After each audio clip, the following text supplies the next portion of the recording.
I am super excited to be here today with you and with two people that I have admired and appreciated from afar, but now a little bit more up close in the time that we've had together. And Dr. Dan Wallace was here last year when Dr. Bill Mounts was here to do the lecture. Do you remember that? If you don't remember that, or if you weren't here for that, you can go online and you can find that interview. Mark did an amazing job. I am not Mark Lanier, so I don't do an amazing job of interviewing, but I am his stunt double. So he sends me in for all the really hard stunts. He does most of his own stunts, but I come in for the hard stuff. And it's a delight to do that. I am going to be sharing a little bit about the lecture. We'll be answering questions toward the end that were asked last night that we didn't have time to ask. And if you ask one of those questions, great. But if not, and it wasn't answered, then what I'll do is we'll figure out a way to get your questions answered after today. But one of the great ways to do that is in the fall, on October the 7th, at the Lanier Library, there's going to be a thing called Snapshot that we're going to describe in a few minutes. It's an event that I hope is going to be in the big hall, the new great hall at the library in the new building. So we'll invite you to that. You'll hear more about that. If you haven't signed up for the newsletter, please do so, because there's a lot of great information from the Lanier Theological Library. Well, it is my joy to also welcome to our stage not only Dan Wallace, but also Tommy Wasserman, who comes to us from yet another place. You'll hear it in his accent, I think. I don't know what you mean. Yeah. I don't know. Yeah, we're the ones with the accent, right? So great accent, Tommy. Tell us, where did you get that accent? Yeah, no, I'm from Sweden. Yeah. A town called Orebro. It's that character with an O and two dots. Orebro. You don't have that in your alphabet? We don't. Yeah, we can't say that letter. So, yeah. Yeah. That's where you're from? Yeah, Is that where you grew up? No, I actually grew up further down south. Okay. Yeah. And what are you doing today? Today I'm working on a kind of seminary, Orebro School of Theology, and I'm a professor of New Testament. So a lot of, and my research is focused actually on Greek manuscripts and the text of the New Testament. So my hobby is my work and research. So you grew up in Sweden. And how did you come to faith? I was a teenager, and I was, of course, I was a bit philosophical, and the meaning of life, you know, I struggle a lot with that, and suddenly on a Friday night after the chess club, and I've been playing for 5 hours, one game. It's really a long, you know, when you play chess. I went out, it was dark, and two ladies came up to me and started talking about Jesus, sharing their testimony. And I was prepared I was always interested in talking to Jehovah's Witnesses and to Christians about their stupid faith and everything. And it was so naive, and it was no good arguments and so on. And we started talking, and time flew. It was like over an hour, and I had an experience there. Really life-changing. I was convinced, not by strong arguments, I don't think, but life somehow. And it was like a veil that somehow fell, and I had to follow them to their cafe, which was over. It was after they were cleaning, and to pray. I had a good friend there from school who recognized me, and he became my very good friend. We started a company together eventually, but that was the night when I received Christ. Wow. And you said you were a teenager. Was I that was a young? 16. 16? 16. Okay. And where did you go to college? We don't have college. You don't have college. Where did you go to? But this was in Växjö, a town in the south. Okay. Where I went to what we call gymnasium, and then after gymnasium you go to university. University after yeah. that. Okay. my university was, I took some English and then I took theology at my seminary, which has that type of accreditation, higher education accreditation. So I took theology. But that was much later. It was in the 90s. So today you're known widely as a person who loves the manuscripts, cares about them, reads them, can help interpret this history for us. Because this is our history. I want to show a picture that comes to us from the volume that we're giving away. This is, Dan, tell us what we're looking at there. You can see it right down there, I think, and it's kind of small, but I think you can see it. This is from what manuscript is it? This is papyrus number 46. We have in that facsimile set 3 different papyri. They have many pages among them. This one actually has 86 different leaves, and all of them are from the 3rd century, from the 200s, very, very early. P46, or papyrus 46, has 9 of Paul's letters in it, in whole, not quite in part, but most of the leaves are about this size, which is absolutely stunning, because papyri, we don't have any papyri manuscripts of the New Testament that are complete, but they're all fragmentary, and yet this is about the least fragmentary one there is. Of an original 104 leaves, we still have 86. And it's a fascinating manuscript. We photographed this, the Center for the Study of New Testament Manuscripts photographed this and the other 2 papyri in 2013 and 2014. And they were, each leaf is between 2 plates of glass. And they're in Dublin and at the University of Michigan, split between those 2 locales. And as we were working in Dublin, there would be 4 or 5 people in one small room. They actually put an air conditioning unit in this basement so we could have it nice and cool for Americans. And they would not allow any of the staff to touch even the plates of the papyri. Instead, when they wanted us to, when we were ready to shoot another page, they'd say, everybody freeze, don't move, and you'd have one steward from the library pick up this plate and move it that far and put it down. And then we could adjust it, but that was it. And that went on for a month for us to get those papyri photographed. And then Hendrickson published these volumes. The papyri in these volumes, that's the exact size of each papyrus in there. And it's with black backgrounds and white backgrounds. Gorgeous. Some of the most important texts of the New Testament. P45 has Matthew, Mark, Luke, and John, or actually Matthew, John, Luke, and Mark in that order, and Acts. This has Paul's letters, and P47 has Revelation. All of them fragmentary. P47. His microphone sounds a little odd. Is there a way to, I'm not sure the clarity of it. It's my voice. Head cold, yes. Your head cold, yeah. That probably what Can I just say something while you Yeah, say something about... I just want to say that what you see here, it's always nice to talk about the images you see here. And half down, you see something is going on. There is a title there. Perhaps you remember from maths in school, you remember pi. Okay, so you see a pi there, yeah. Pros, Galatas. So perhaps you can guess which letter this is that starts here with the title Pros Galatas. Galatians. Galatians, yeah, exactly. To the Galatians. So that's what follows down here. Yeah. What's up here, unusually, is the book of what? Which book is it? Ephesians, before Galatians. Now, in our Bibles, Galatians comes before Ephesians. In this particular manuscript, Ephesians comes before Galatians. Right. Do you see that often? A kind of a change of order? No, you see Galatians before Ephesians. Almost always, even though Ephesians is a longer letter, right, word count and line count. And the intention of the Paul's letters, their organization is from the largest to the smallest. And so Ephesians should go before Galatians. But and what you see here, let's see if I can point it out, the stichoi. Is that right there?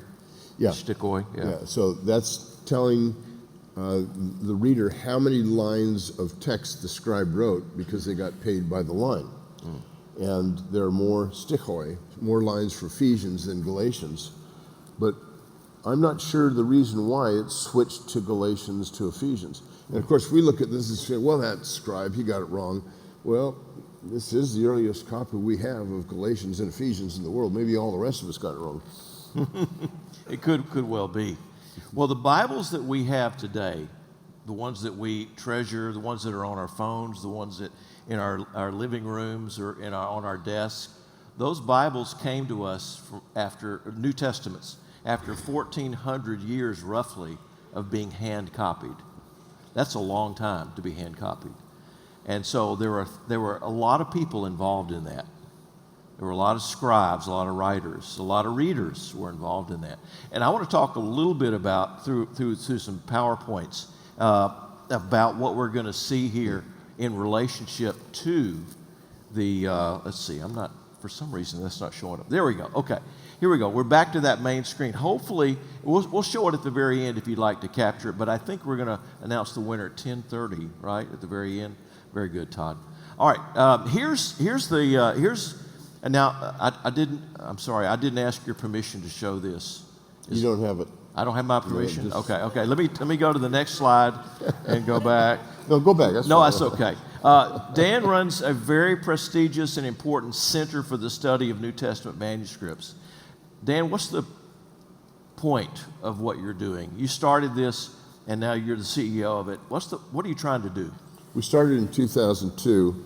And the center's initial goal is to try to digitize or make sure every single Greek New Testament manuscript in the world is digitized and accessible. Now, right from the beginning, we realized we wouldn't be able to do all that. There are over 2 million pages of Greek New Testament manuscripts out there. And there's over 5,000 manuscripts in 253 different sites throughout the world. So I've been to Australia and to New Zealand and Brazil and Middle Eastern countries and Europe and even private collections here and there. It's an awful lot of work. And in our 21 years, we now have about 40% of the manuscripts on our site in digital format. And by no means did we do all those photographs ourselves. But if we can get all of these manuscripts digitized and made accessible for free forever for anyone, then scholars can have access to this for two reasons. They can now trace the transmission of the text in a given locale, given period, and see how it changed, see the various comments that are made by the church fathers, the very marginal notes, to see how scribes changed the text. We can trace the history of the Bible before the printing press, and in a very, very accurate way of what we still have. And ultimately, we're also trying to recover the original wording. Now, I don't want to scare anybody here and think, oh, they haven't got the original wording in the New Testament. Well, I'd say, yeah, we do have it. But in our Greek New Testaments, we have a text, and then we have the footnotes, known as an apparatus. And that apparatus gives the different textual variances, differences from the main text. I would say we do have the original New Testament either above the line or below the line, and that's the question. Where is it? Almost always we can say what we have in our Greek New Testaments and what you have in your English New Testaments is very, very, very close to the exact wording of the original. But we do not know in a number of places what the original text says. Yeah, this is the end. Just to illustrate it, this is the end, pros philemona, so to Philemon. And here's the text above, the Greek text that we use when you do the NIV translation and you work on that committee, you go from this text. Now, this happens to be the 26th edition of Nestle-Aland, so it's not the most up-to-date. But what are we up to now? 29th? 28. 28 now. So this is, and Tommy's, this is the Tommy's apparatus working, you're working on the 29th, aren't you? Do what? Say it again? No, but yeah, I'm involved in working on right now on the next coming editions. There is this is the small edition. There is a large edition, Editio Critica Major. That's the minor. This is the minor. And like, for example, for Acts, you would have 2 big volumes for the text and further volumes for various supplementary material. So In all, how many manuscripts do we have of the Greek? Just the Greek, because I know it's translated soon into Syriac and Ethiopic and Latin and other languages as well. But in the Greek, what do we have, Dan? Certainly we have over 5,000, probably over 5,500. The official number, last I counted, was 5,999, but the official number is not the actual number. And that's because in the cataloging process that's been going on for 140 years almost, there have been duplicates where somebody counted a manuscript that was, what counts as a manuscript is not necessarily a whole manuscript, and certainly not a whole New Testament. We only have something like 61 or 62 complete New Testament manuscripts in Greek, but it's a portion of the New Testament. But let's say that portion might be Matthew and Mark, and we call that manuscript 2231. Well, years later, maybe Luke and John from that same manuscript are discovered somewhere else in the world. And when it gets cataloged, the catalogers didn't realize it was part of this other manuscript. So at first it looks like it's a different manuscript, so it might get 2293. But the reality is they are both the same manuscript. So you get a number of manuscripts that get different catalog numbers. Some manuscripts have gone missing. There's some other things about the manuscripts that are just fascinating to think about. But although the official number is 5,999, the actual is somewhere between 5,500 and 5,800. And these are papyrus, and these are parchment manuscripts. And over time, they do degrade. And paper. And paper. In the later So over time, they do degrade. That's why we need the digital photographs that will last, God willing, forever, right?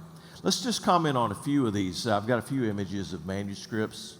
Tommy, what are we looking at here? this is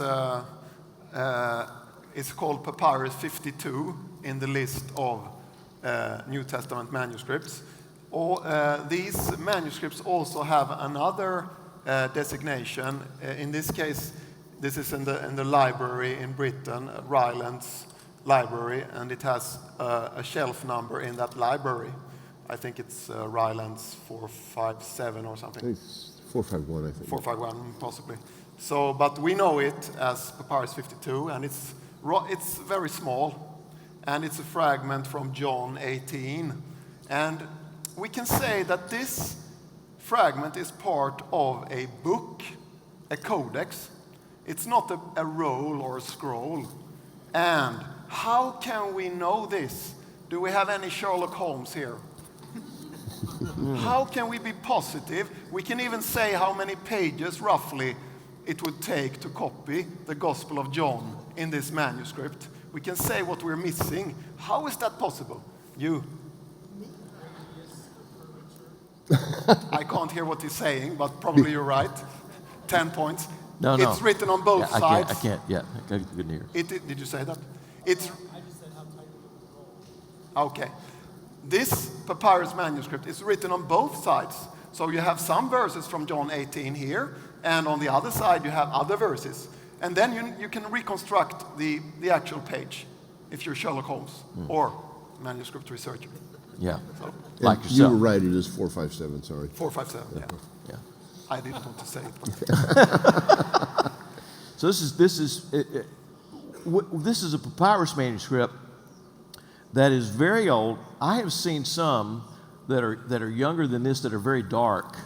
But when I saw this back in 2000, I was surprised how the color, it was a honey color like you see right here, rather than being darkened by age. Any reason why that would be dark or light like this?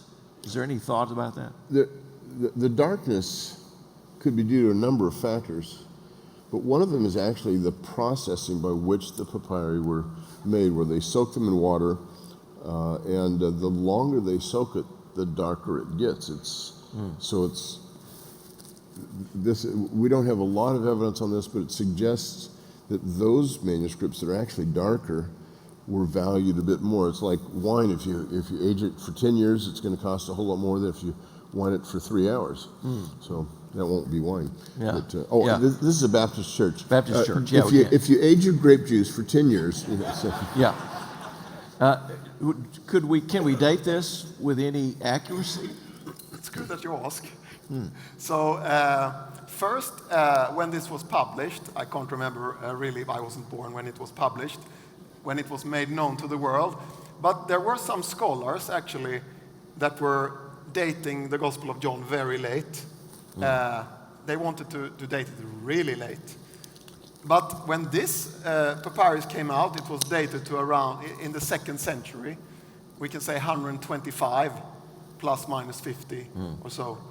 It was extremely early, and that actually changed. It had an effect on that debate, on the very dating of the gospel, because it couldn't be after this manuscript.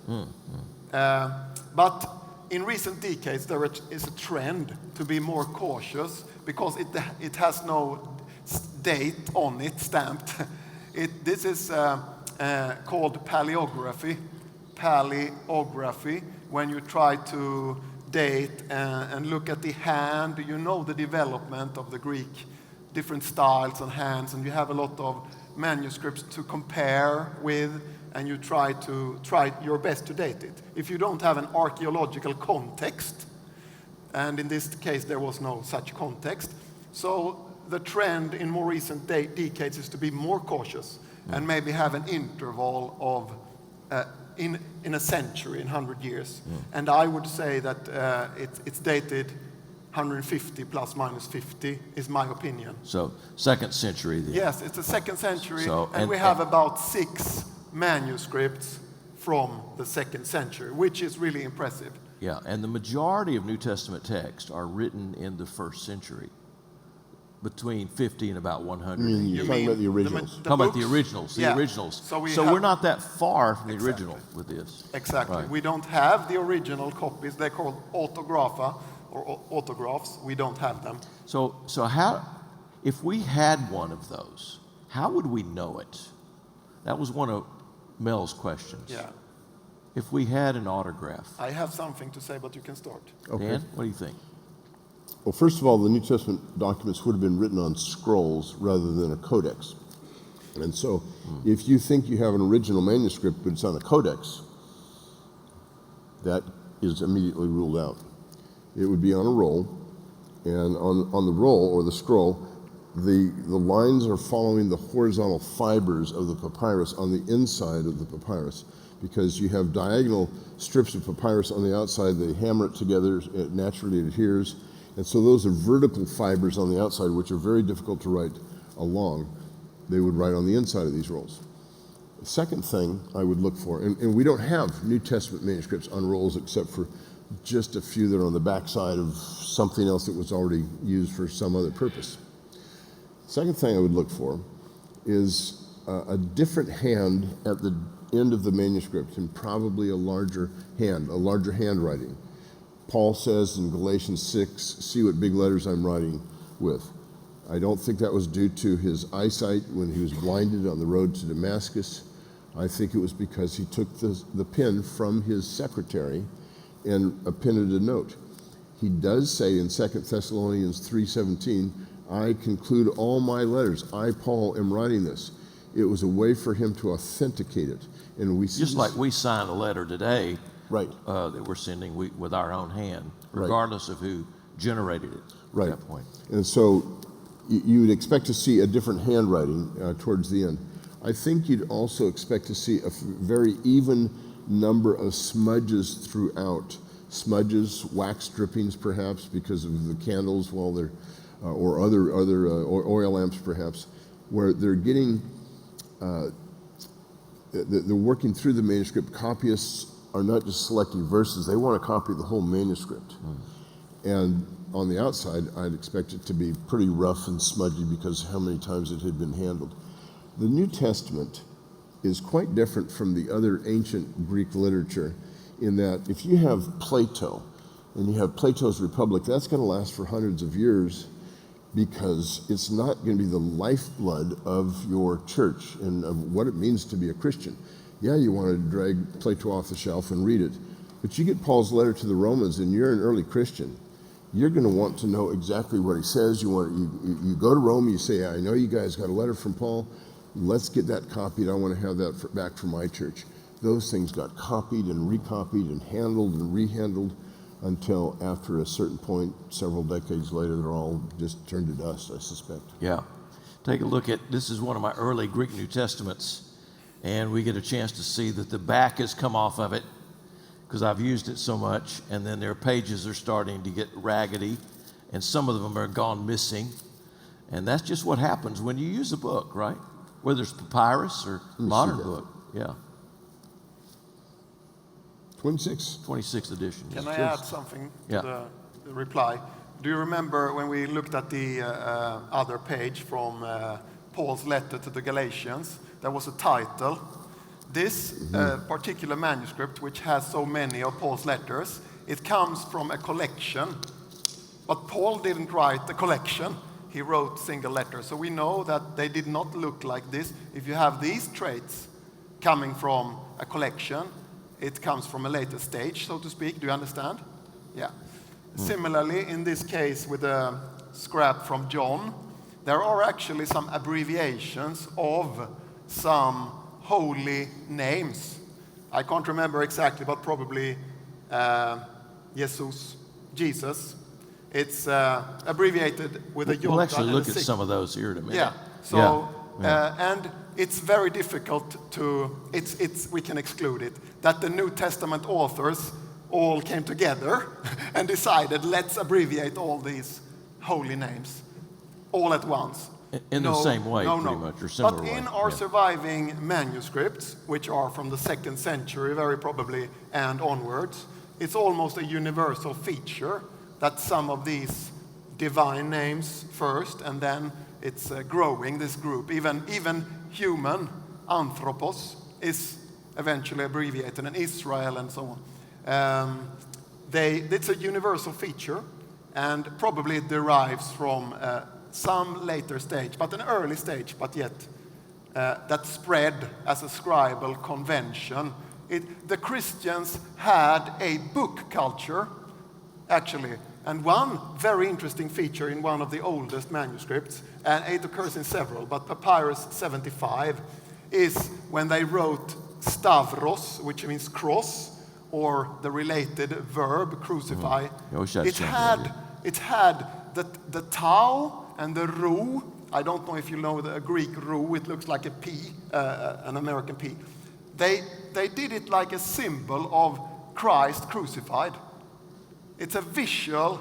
So when they write Stavros, you can see, if you can't read, you can see in front of you an image of the crucified. So that's one example of a distinct Christian book culture, which was very exciting. This was a long answer, but I get so... You get excited, don't you? I told you it's my hobby. Let's take a look at this manuscript here. What are we looking at? We'll be more brief on the rest of these. But it's Papyrus 66, yeah, it looks I think. like P66. P66. Yep. And tell us a little bit about that, Dan, P66. P66 was published in the 1950s as part of the Bodmer collection. And it got published in two different pieces, but it has most of John in it. And this is the beginning of John. This is the very beginning of it. It actually does have a title. It says Euangelion Kata Ioannein. That is the Gospel according to John. And then it starts out in John 1:1 right after that.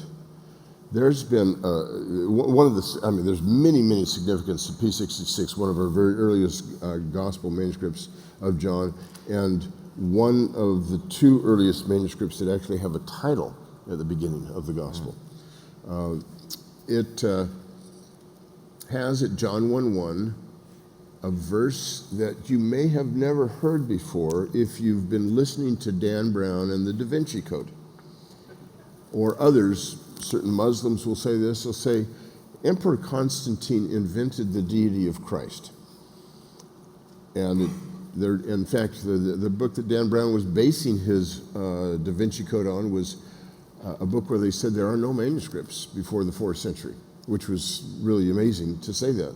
So if Emperor Constantine invented the deity of Christ in about AD 325 at the Council of Nicaea, all this is figmentary, but that's what some people believe.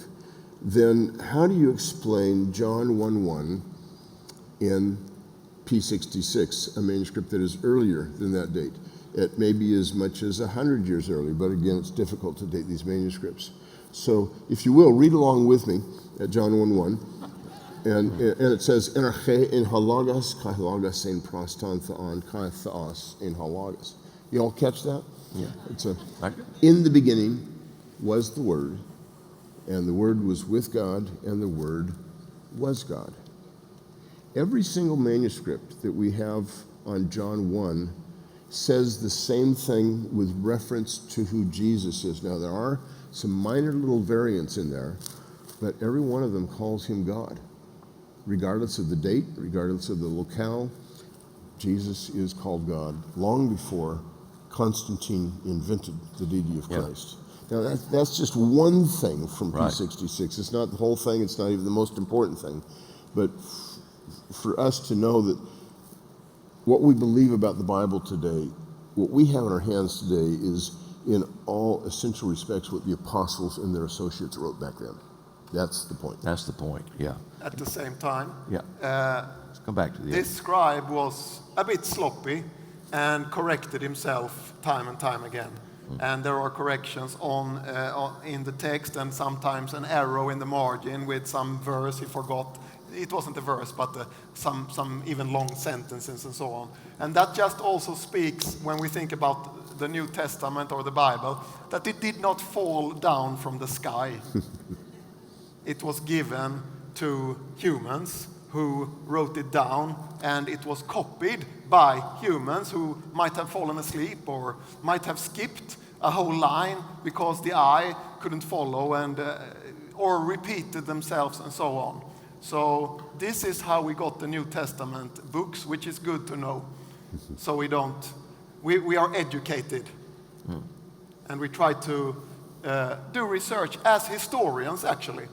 This is the humanities in its best, I think, form to look at the New Testament. That's humanities par excellence. So when a scribe skips a line, we have other manuscripts that contain that line. Yes. And so we can go back Exactly. and take a look and see, wait a minute, this scribe may have fallen asleep, or whatever it might have been. He might have been distracted and he missed a word or two. We can restore all that. It's not as if it's lost. Yes. Can I just cite myself from the panel? It's because most scribes did their job copying the text that we can study those scribes that did not do their job. So, the ones that did their job. Yeah. Well, thanks to them. There's two kinds of changes, generally speaking, that the scribes made. Those that are unintentional and those that are intentional. The unintentional ones are the easiest to find and correct. So these early scribes especially did that kind of a thing. But let me give an illustration in English. Let's say you had a copy of the Declaration of Independence, and there was no printing press back then, and you see this copy, and so you want to copy it out by hand for yourself.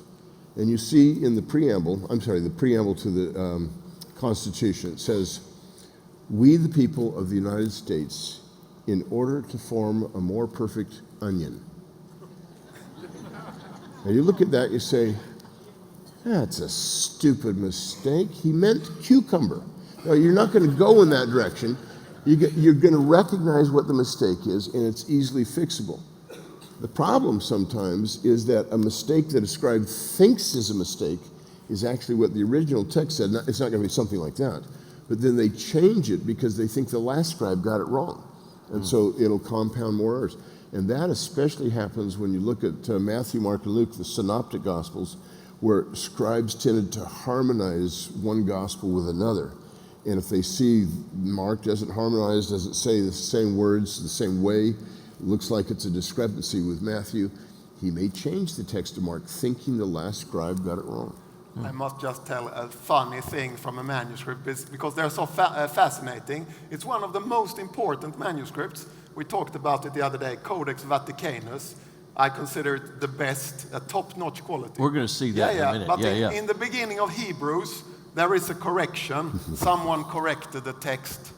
But a later corrector who came afterwards was not happy with the first corrector. So he wrote in the margin in Greek, more idiot, let the text be. Don't, yeah, you idiot. That's funny. Yeah. It is funny. This is not it, but we're going to see it that particular page in just a minute. I have that page. Okay, I'm sorry. Now, I don't have high quality resolution on mine, but at least we'll understand what we're looking at here. So here's the text. Let's just comment on a few features. I'm gonna circle those features for you. What are we looking at there, Dan? You don't have. It looks like a mu and an alpha. That's actually the page number. Page number. This is P46, I take it, yes? Yeah. Yes. Yeah, of course. There it is at the top. Okay. So. I should have used your image here. You got a better image We than I do. That's why I wondered about this. Yeah. Just before Hebrews is Romans in P46. Hebrews comes right after. And there's a whole fascinating history about the struggle of Hebrews into the canon. And we won't get into that. But every page number in P46 is numbered. That's unusual. Usually manuscripts, if they're going to number anything, it's going to be the quire or the folds at the very beginning of each new four-leaf fold, or they'll number the leaf. So on the right page, that's what they number. But this is one of those manuscripts, and a very early one, that numbers the pages. So it says pros Hebraios, so this is the letter to the Hebrews. Let me get that. There Oh we yeah, go. you got the stick away again. Yeah, I got the stick away as well. So how many lines? That's how many lines, right? Yeah, how many lines he wrote for Romans, yeah. And then it says pros Hebraios to the Hebrews. So it's the beginning of the book of Hebrews. Can you all see the correction? 2 lines below the title, pros Hebraios, at the very last word, there is a correction above the line. So that's an example of a correction. Now, why wouldn't they just start over? Here we go, right there, right above there. Why wouldn't they just throw that page away, say, I made a mistake, let's start over? There's the St. John's Bible. Have you all heard of the St. John's Bible? It's a very large format, beautiful parchment Bible that was done recently.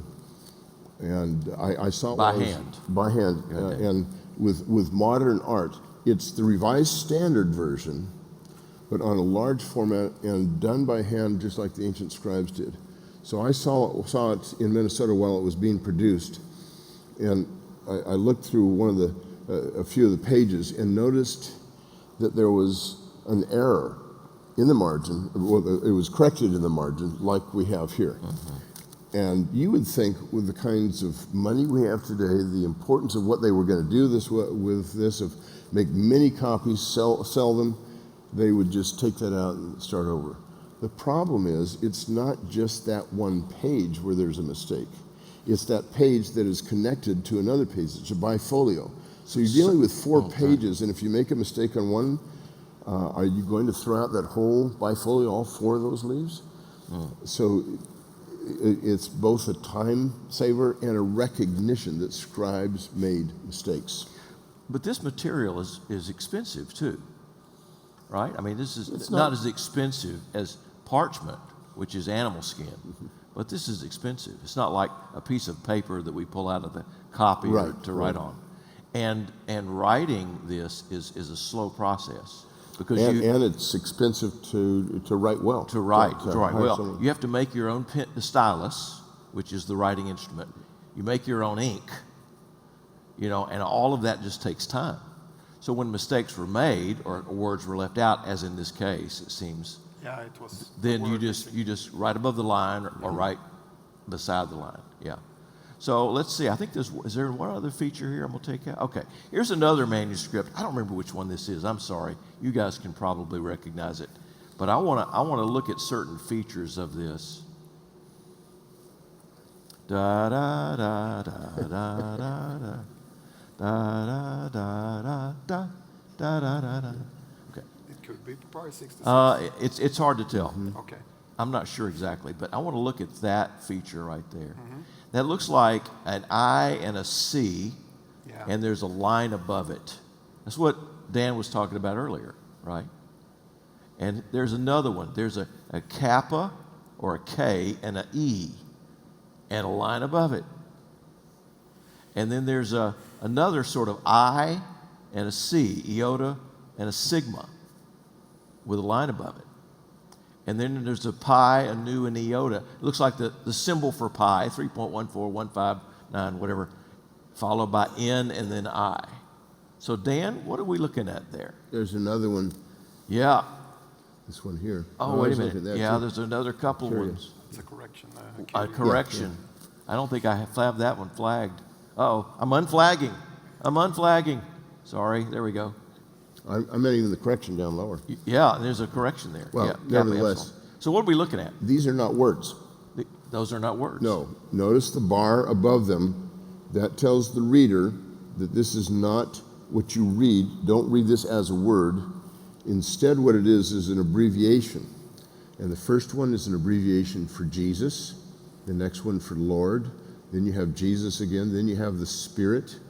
And then you have Jesus again. And then in the little correction that's bumped up in the text is also Lord. What the scribes did from the very earliest times, and we have this from the earliest manuscripts, is they would have especially 4 words that apparently were these first 4 nomina sacra, or sacred names, and I would call them even nomina divina. It's Lord, Jesus, Christ, and God. Pneuma, or Spirit, came later. So did Huios, Son, even Pater, Father. And then you get Jerusalem, and even Mary is that's later, right? That's later. The earliest ones. But the earliest ones are those that give us an indication of how the scribes thought about Jesus, I believe. Now, there's been some suggestions about why they used these nomina sacra, these abbreviated words, and I think the best theory is that they were trying to emulate, they were inspired by, not the form, but the significance of the Tetragrammaton, the 4-letter name of God, Yahweh, that for the Jews would not be pronounced Yahweh.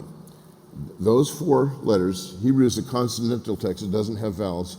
So later in the Middle Ages, vowel points, little dots and dashes underneath or above the letters were added. And what those vowel points were meant to do is to say these are the vowel points that go with the word Adon, not Yahweh. So when you see Yahweh and you see those vowel points, it says don't pronounce Yahweh, because that's what Orthodox Jews have said. We don't want to profane the name of God. The best way not to profane his name is not to ever even say Yahweh. And so instead they say Adon. This is how we get the word Jehovah. Early modern translations would have Jehovah, like the King James, even up until the 20th century some did, which is the vowel points for Adon, but it's the characters for Yahweh. So Jehovah is a made-up word. It's not a real Hebrew word, which means there is no such thing as Jehovah's Witnesses. No such thing. So when I get the knock at the door, it might be Amazon. Yeah. Could be. You never know. But the early Christian scribes, of course, didn't do the same pattern. Right. But it's called kathiv kareh in Hebrew. What is written and what is read. They're 2 different things. And what is written here is different from what is read. What is written and what is read. I want to add that in the very early Jewish manuscripts, the Dead Sea Scrolls, have you heard about them? Yeah, so we have these Hebrew characters, the normal, but when you come to God's name, they are written in Paleo-Hebrew with very, very much older, archaic script. And in this case also, it would warn, they stand out from the text for the reader. Oh, it's God's name. I've likened it to Gothic letters. Yeah, where you have a regular font going on, and then all of a sudden you see Gothic, and that says, "Oh, it's a special." That also found its way into that type. There is a Greek translation of the Old Testament, which is called the Septuagint. Some of you have heard about it. So there are Greek manuscripts of the Old Testament, Jewish manuscripts, because they translated it before Christ. And in those manuscripts, they also sometimes exchanged Kyrios, Lord, to the tetragrammaton. So even in a Greek manuscript, you have suddenly these old Hebrew characters. And this is maybe a good sign that the Christian scribes who would have these, that was their scripture actually, could have taken over and developed. Also interestingly, there is actually evidence from a synagogue of an abbreviation of theos with Norman as a Norman sacrum, as a divine name, which just tells us it's not easy to kind of say this is Jewish, this is Christian, and the first Christians, they were Jews, right? So the identity of manuscripts and conventions, not easy to just divide them, but there is a continuity in the treatment of God's name, and eventually Jesus' name, as you said, is a divine name for these believers, which is beautiful. Now, the New Testament, these early manuscripts are written in a particular way on the page, scriptio continua. And it's sort of like this paragraph that I've written here, which is, if we took our language and we didn't have any spaces between words, could you pick out the words? Could you see it? Could you read that? That's exactly sort of what we're looking at with these pages. Now, some punctuation comes along, some spaces come along at certain places. We'll see a few of those in just a minute, but it's written like that. Yeah. So the earliest New Testament manuscripts are written in scriptio continua. I have a question on this. Yes. You say there are no punctuation marks space between words. What do you mean space? Space. Spaced? Spaced. Maybe You left out the D. spaced between, okay. So a scribal error. So shoot me. Space between words, no paragraphs, right? It's all one big paragraph. So we have to discern those kinds of features in the reading thereof. Well, actually, no, they did have paragraphs. They did. The manuscripts do break this down. Many of them do, or some of the earliest, but not always the earliest, right? But not all the earliest ones. So, And no and chapters and verses for sure. Right. Yeah, that comes along much later. Reference to your talk last night for sure. Here's P75, just early 3rd century, Luke 16, 9 through 21. Just a few, just so that you see what these guys are working with and dealing with. Can you go back and I'll just say something? Yeah. What you see here? Not there? No. Oh, okay, so can you see towards the end there is a pi, you know, from maths, right? The Greek pi. Can you see there's a sticking out? Yes. And on the line above it, there is a space. So this is actually a chapter division. And it's not by indentation that we do when we write now. We do a new division by indentation. But this is the other way. It's ekthesis, ekdention. I don't know what to say. And also this space. So this is a division, actually, in this papyrus. It looks sort of like a colon followed by the space. Yeah. And then the ekthesis is on the next line there. So all these features you study to try to figure out what the scribes were doing, how they were doing it, and that helps us understand how our New Testament has been transmitted to us through the centuries. Here's Vaticanus, Codex Vaticanus. I get inspiration now. Okay. Okay, I must tell you, because you combine these two, you showed us Papyrus 75, which has been dated around 200. So, and this Vaticanus has been dated around the mid-4th century, so 150 years difference. And there was a debate, among scholars before we knew Papyrus 75, before it was published. And they said that this text in Vaticanus, my darling, Vaticanus, a top-notch manuscript, right? It has an excellent manuscript, excellent text of the New Testament, I should say. Some scholars suggested that, no, this is too good to be true. It must be some kind of ecclesiastical committee which met in Alexandria to have a discussion and to pick out the best text, kind of bring order into a chaos of the earliest era, because New Testament text was lost. Then they found Papyrus 75, and it turned out that it was nearly identical to Codex Vaticanus. So Papyrus 75 has Luke and John, and when they compared the text, they saw, wow, they are sister manuscripts, which means that this type of text goes back before the 2nd century. And this was also the type of text that Origen, a church father who wrote many commentaries, he used it in his commentary on John in 32 volumes. Yes, in his commentary on John in 32 volumes. Okay, yeah, sorry. I wish you could get more excited about this, honestly.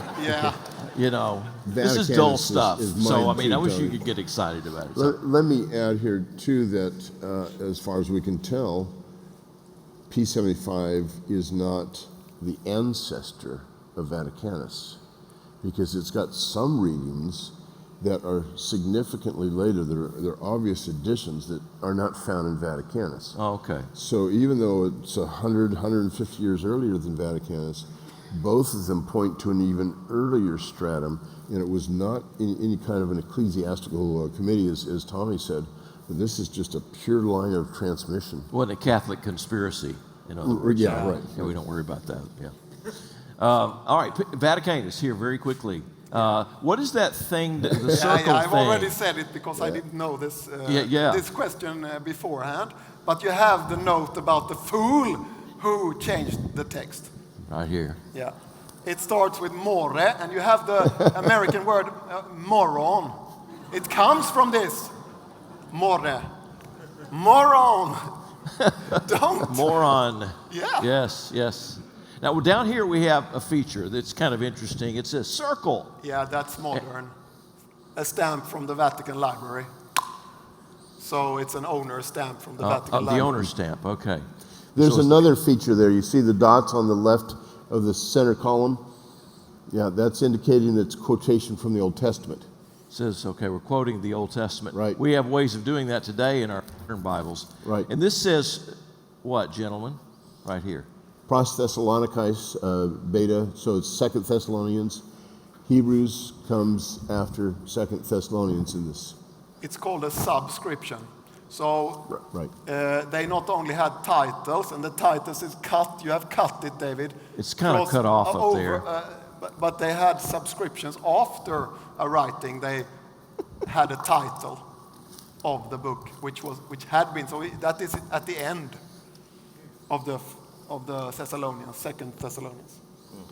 You could get color pictures of that at the Vatican. You get better pictures. Online you can get them. Vatican has digitized. Or you could come to CSNTM and look at our copy of Vaticanus. I'll look at yours. For some reason, this thing fell down. Wow, fell down to my. Okay. Oh, it's open too. Maybe the battery's died. Yeah. Close that now up. You're showing your colored socks. I know, I'm showing my colored socks there. This thing fell down through my pants. How did that happen? David, that's TMI, buddy. Too much information. I'm going to put it here on my shoe. Okay, put it on my shoe. Talk about the manuscript while you are. I know. Yeah, right. Mark's never had that problem, I don't think. So, hey, Codex G here. Tell us about that very quickly. We're just about out of time. I can't see the time back there. You want me to start? Yeah. Real quick. Okay. This is a manuscript that's in Dresden, and the manuscript actually is multicolored with the letters. It almost looks like neon crayons were used. I don't think neon crayons. Yeah, okay. I saw it several years ago. This is just a black and white picture here. Just a black and white. But there are two languages here, yeah, right? there is. There's Greek as the main text, and then you've got the Latin right above it. So it's called a diglot. It's a cousin to another 9th century manuscript called Codex Augiensis at Cambridge, at Trinity College, Cambridge. And that has Greek on one side, Latin facing it. So, Tommy, tell them more about it. So this is not corrections on every word, but it's the Latin translation. it was maybe used for a pedagogical tool to learn Greek or learn Latin. So it's bilingual. And what more to say? Is this from the Lanier Library, a facsimile? No, this is just an image I got. Yeah, because the black and white image of this particular manuscript from a facsimile edition is a bit dangerous because they manipulated out some stuff from the real thing. It was water damage during the war, and they had, so you really need to see the color. The colors of it. Yeah. Right. A couple of other things. We don't have time really, I don't think, to comment on this. Let's just go to, there's a lectionary right there, 562, which is not a continuous Bible text, but a reference to, I think, is that Colossians? I can't really see it from here. It starts with Matthew. It starts with Matthew there. Katamataya. The big T. Right. The big T is the starting of Matthew there. In this particular case, because when you read these lessons in church, you just start within Matthew, in this case, somewhere, and they had to add something for context. So in this case, they add to kairo ekeino. So the big T is to kairo ekeino, and it means in this time something happened. So they added this typical, Jesus said to his disciples, or in those days, and then start reading the Matthean text as we know it. So this is actually a small addition for context with this big T. Big T. And you would see it in color too as well, variety of colors. This is, I need to correct you again, David. It's not lexicon 5. Lectionary. Lectionary, yeah. Scribal error. At the beginning of these lections, the kairo kaino is a standard. There's 6 different introductions typically for the Gospels, but at that time does occur in the New Testament once in Ephesians chapter 2, never in the Gospels. So if you're in the Gospels and you see this wording, you know you're in a lectionary. And it's different selected passages, but that introductory tau that's very ornate, colorful, and many lines long tells the reader how important this text is. The beginning of a new section, often beginning of a book. And we have that, if you have a chapter in a nice-looking book, that initial letter might be 4 or 5 lines tall. Well, that's one of the ways in which they do this. This is a very, very tall tau, and you count it by how many lines of text there are. Now, there's another thing that's interesting here, and that is these lections, when they'll say typically from the Gospel according to Matthew, and then they'll give you the lection, or from the Gospel of John or Luke or Mark. There are some scribes who copied out lectionaries so often that later, when they had to copy out continuous text manuscripts, they put titles at the beginning of their gospel, not the Gospel according to Matthew, but from the Gospel according to Matthew. Just because they were used to writing lections and never corrected it. Never did. I could just also Very add quick. that if you remember how the papyrus looked, this is a very different script, and they're also combining letter combinations like a cursive hand, and it's much later. So you can see the development of the Greek script by looking at these different types of manuscripts. I noticed that our time is up, gentlemen. I wish I've got 2 or 3 more of these. We don't have time to go in. Well, would you say thank you to our guests today? Thanks, Tommy. That was fun. I am really glad that people like Dan Wallace and Tommy Wasserman are reading these texts so carefully. Let's take a selfie. Let's take a selfie. Can we do that? All right, there we go. We had our selfie. Let's stand together and we'll pray. And on the way out today, shake a holy hand, hug a holy neck. We have a winner, it looks like, Todd. Come on up, my friend. Let's pray and then we'll announce it, okay? Father, thank you for these good folks who have come this morning, and for those who are watching right now live as it's being streamed, and for those who will see it one day in the future. Thank you for their attention to this. And I thank you especially for Dan Wallace and Tommy Wasserman, for their skills, for their care, for their enthusiasm, and for the ministry that is taking place with the Center for the Study of New Testament Manuscripts. I pray that you will bless them. I pray that you will provide for them, and pray that our attention they will draw our attention more carefully to these amazing manuscripts and this amazing Bible that you have both inspired but also preserved through the ages. And we thank you through Jesus our Lord. Amen.